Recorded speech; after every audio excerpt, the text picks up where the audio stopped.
Hey everyone.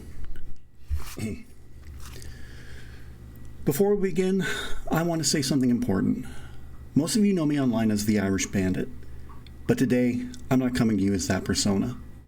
I'm here as Rob. Just Rob. This stream isn't about entertainment or games or content. It's about something very real and something very personal. It's about men's mental health.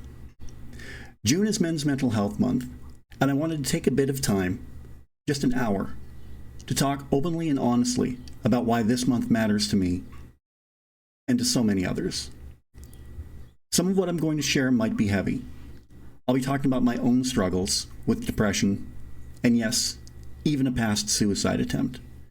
But I'm not here to shock anyone. I'm here because I believe that conversations like this can save lives.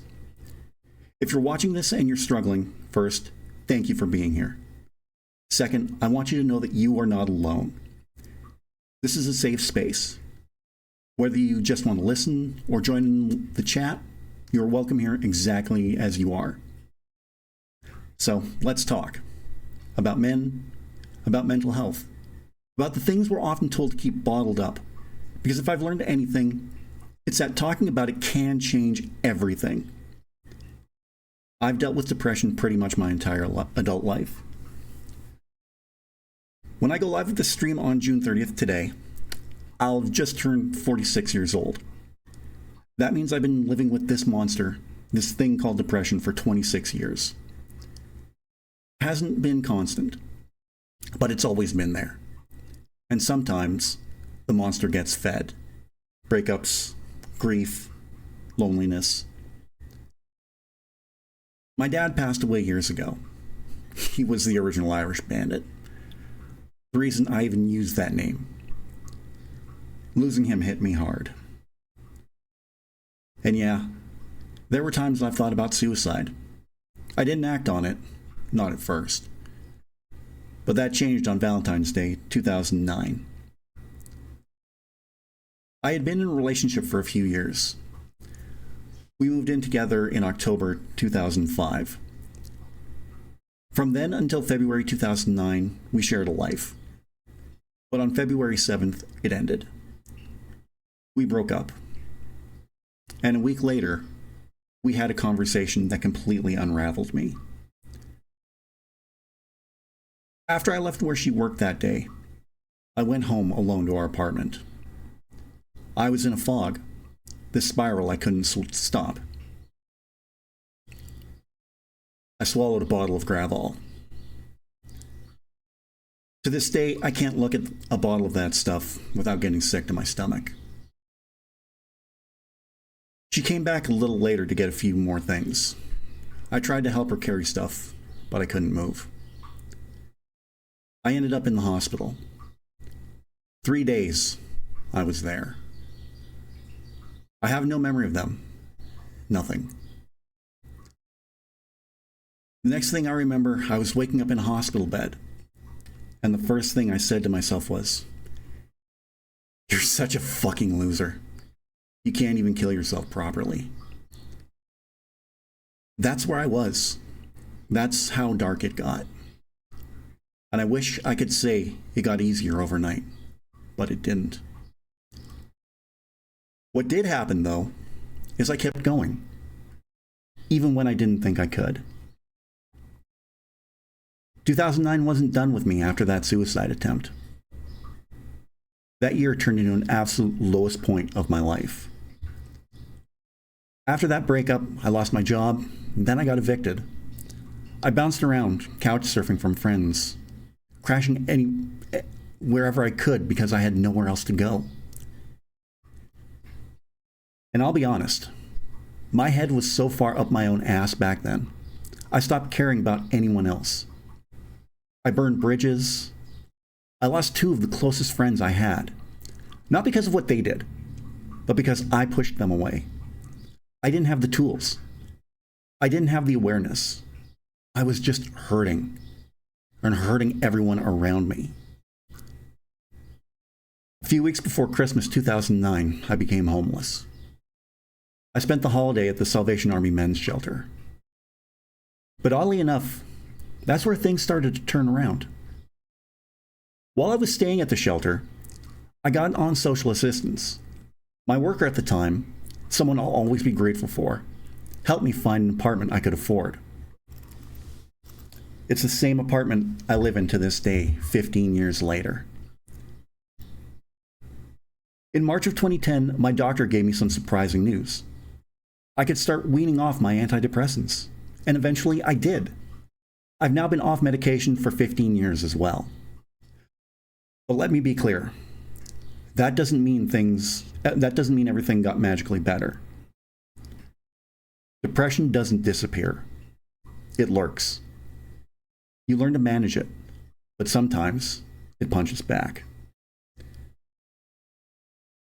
I'll get into that in a bit, but I want to say this now. If you're watching this and you feel like you've hit rock bottom, I've been there. I felt hopeless. I hated myself. I've slept in a shelter on Christmas. But I'm still here. And if I can make it through that, you can too. In 2017, I hit another wall. It sounds small on paper, but it wrecked me.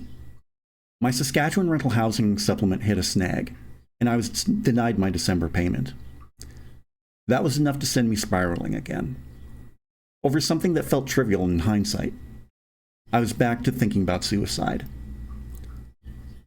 That's when I realized I can't keep doing this alone. I needed help. A few years earlier in 2014, after losing my mom to cancer that October, I'd gone through an 8-week antidepressant workshop, and during that program, they gave us a pamphlet. It was for a local depression support group. I took it home, tucked it away, and honestly, I forgot all about it until 2018. In March of that year, I finally went to my first support group meeting, and something clicked. I realized I wasn't the only one.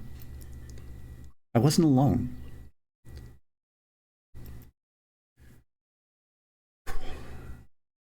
That group gave me the tools I'd been missing, the support, the space to say out loud what I was feeling, without judgment, without fear. Quick break in the script. I think I gotta sneeze, so hold on, I gotta mute here for a second.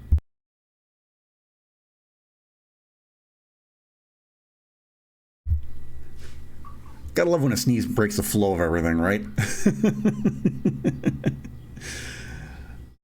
Over time, I started taking on more responsibility in the group. I'd help facilitate if the regular facilitator couldn't make it. When the pandemic hit, I ran weekly Zoom coffee meetups, just to keep us all connected. That group saved my life, in more ways than one. Then in 2021, my best friend Jason was going through something. His marriage had ended, and he was looking for a men's group. A space for guys to talk about what they were dealing with. Problem? Nothing like that existed here in Saskatoon. So we looked at each other and said, if no one else is doing it, we will. A space for men to be heard. A place where vulnerability wasn't just okay, it was encouraged. Jason was ready to fight for it. He thought he was going to have to really sell the idea. Sorry, I missed a part in the script. Let me go back a few steps. So in May of 2022, Jason and I walked into the office of the executive director of the Saskatoon branch of the Canadian Mental Health Association. We laid it all out. A space for men to be heard. A place where vulnerability wasn't just okay, it was encouraged. Jason was ready to fight for it. He thought he was going to have to really sell the idea. But me, I knew her. I didn't expect much resistance. And sure enough, once we were done talking, she looked at us and simply said, "What do you need?" Then she walked out of the office and came back with a key to the building. Jason turned to me, eyes wide, and said, "Dude, I thought it would be more a struggle to get her to agree." We both laughed, and that was it. The green light. And just like that, we were off and running. On July 11th, 2022, we held our very first men's mental health group meeting.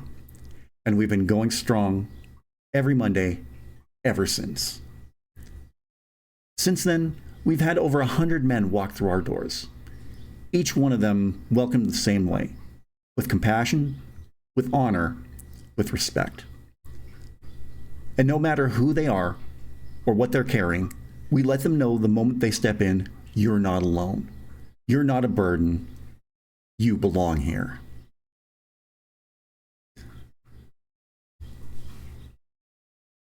Just gonna take a quick moment to look at chat. Okay. So, why does Men's Mental Health Month matter so much to me? Because too many men suffer in silence. We're told from a young age to man up. We're told not to cry, not to talk about feelings. We're told that vulnerability is weakness, and that weakness makes you less of a man. But that's bullshit. When a man opens up, he's not weak. He's courageous. We don't need more man up. We need more, I hear you. I understand. I'm with you. You are not alone.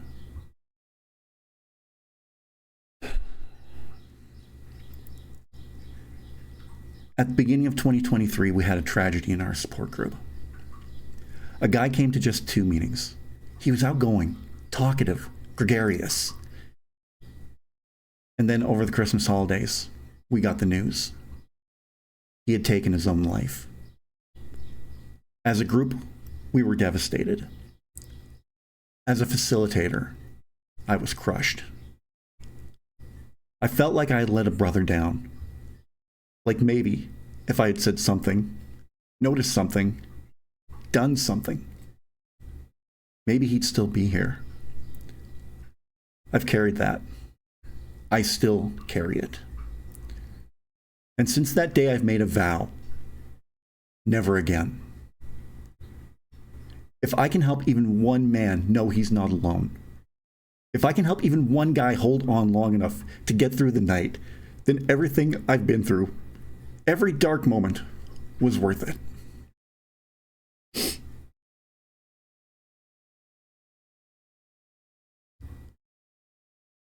In our men's mental health group, we have 2 mottos that guide everything we do. The first is break the stigma. Because even though times have changed, there's still such a massive stigma around men talking about their mental health. We're told to tough it out, stay quiet, be strong.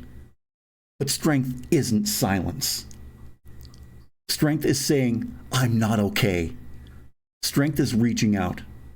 Strength is sitting in a room full of strangers and realizing, I'm not the only one. We're here to tell you, what you're feeling is valid, and it's okay to feel.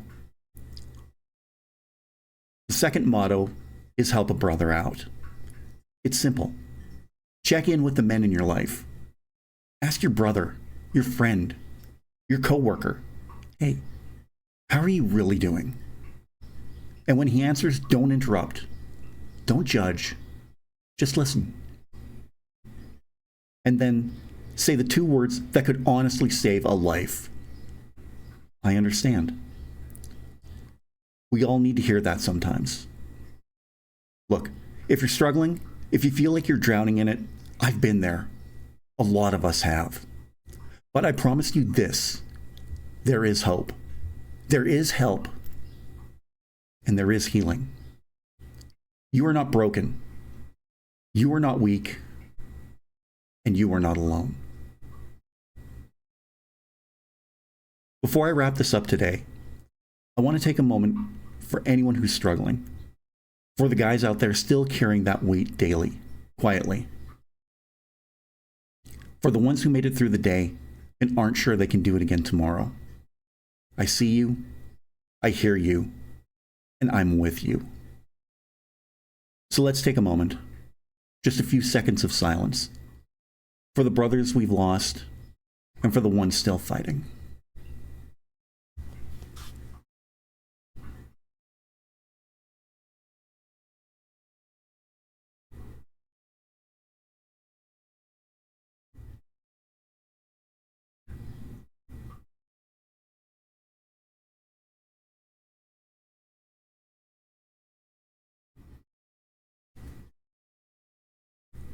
If you're watching this live or on replay, I have a challenge for you. Reach out to one man in your life this week. Not just a, how's it going? I mean, really check in. Let him know you care. Let him know he matters. Tell him you're not alone. And if you're the one who's struggling right now, don't carry it alone anymore. Whether it's a support group, a friend, a therapist, or even someone like me, you deserve to be heard. You matter. You belong here. And you're not weak for needing help. You're human. Thank you for listening today. If you want to talk, my inbox is open. If you want to learn more about what we do, or maybe start something in your own city, reach out. I'll help however I can. And if you or someone you know needs urgent help, please use one of these resources. Talk Suicide Canada at 1-833-456-4566 or text 45645 evenings 4 p.m. to 1 a.m. Eastern Standard Time. 12 a.m. Eastern Standard Time. You can also contact 988 at 988.ca or 988 on your mobile device or home phone. There's also Wellness Together Canada at 1-866-585-0445. If you or someone is in immediate danger, call 911 or go to the nearest hospital. Let's keep breaking the stigma. Let's keep helping our brothers out. And let's keep walking forward together. If you want to learn more about what we do, or maybe start something in your own city, reach out. I'll help however I can. The email address has been on the screen during this whole stream. You can email us directly at that address. Let me put my finger.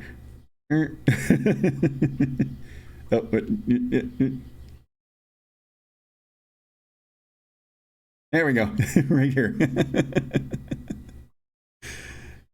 And if you or someone you know needs urgent help, please use one of those resources that I talked about.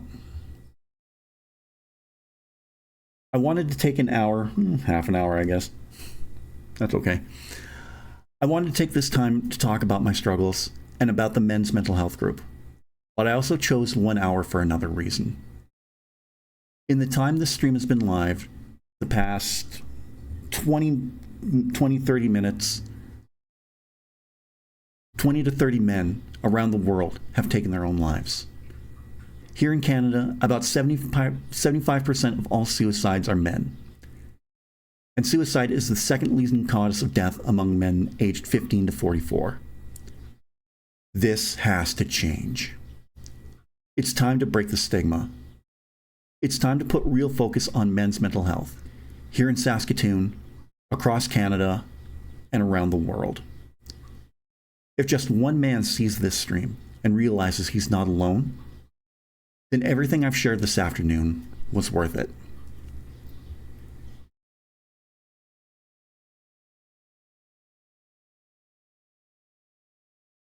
Give me 1 second here. My name's Rob, and I'm still here, and so are you. Thank you for joining me today.